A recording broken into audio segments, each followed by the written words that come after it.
Paharap yan yung balabalik. Ganyan. Yan. Yan. Ang ganda-ganda ni Angel. Oo. May mga kuwanan eh, mga bubuyog na. Yung flower pa ulit, send ko kay ate. May mga bubuyog na mag-ano anin. Mga... Lapit pa dito, Lord. Kung hindi mo plano. Ako eh, wala nagamit yung ano. Hot beat. Ay, Steve, lakasan mo para marinig nila ate. Oh. Kuya. Una po, gusto ko mag-thank you kay Lord sa mga blessings na binigay niya, sa support, sa guidance na binigay niya rin sa akin simula ng bata ko na ngayon, saka sa pamilya ko, at sa mga kakilala kong kasama ko.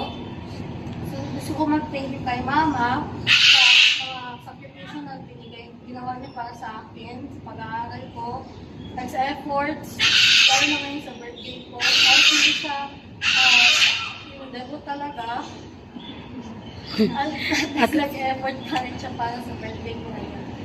Saka gusto ko rin po mag-thank you kila Mami Judy, Kuya Henry, kila Ate Jane, Kuya Shorty, sa mga natulong nila sa amin. Saka ito rin po sa handa. Kaya Tinalpa, thank you po sa Bulaklak.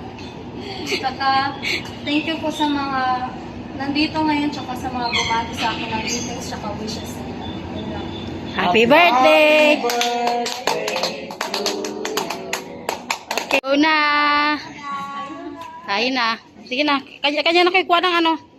Open nyo na yung mga ano. Mga plato, yun. Ang mga drinks. Kala ko si Bea, di mo kain. Sabi ko, Pati si Chef. Kaya na gusto yan.